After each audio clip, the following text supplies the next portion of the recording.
ஆண்டாள் அருளிய திருப்பாவை பாசுரம் 14.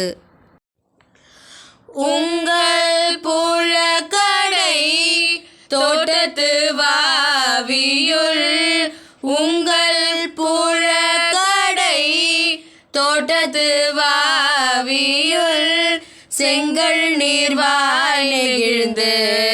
ஆம்பல் வாய் கூம்பினகான், செங்கல் பொடி கூரை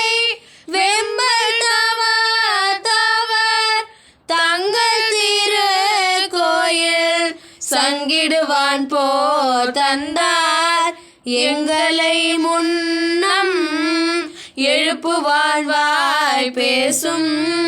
நங்காய் எழுந்திராய் நானாதாய் நாவுடையாய் சங்கோடு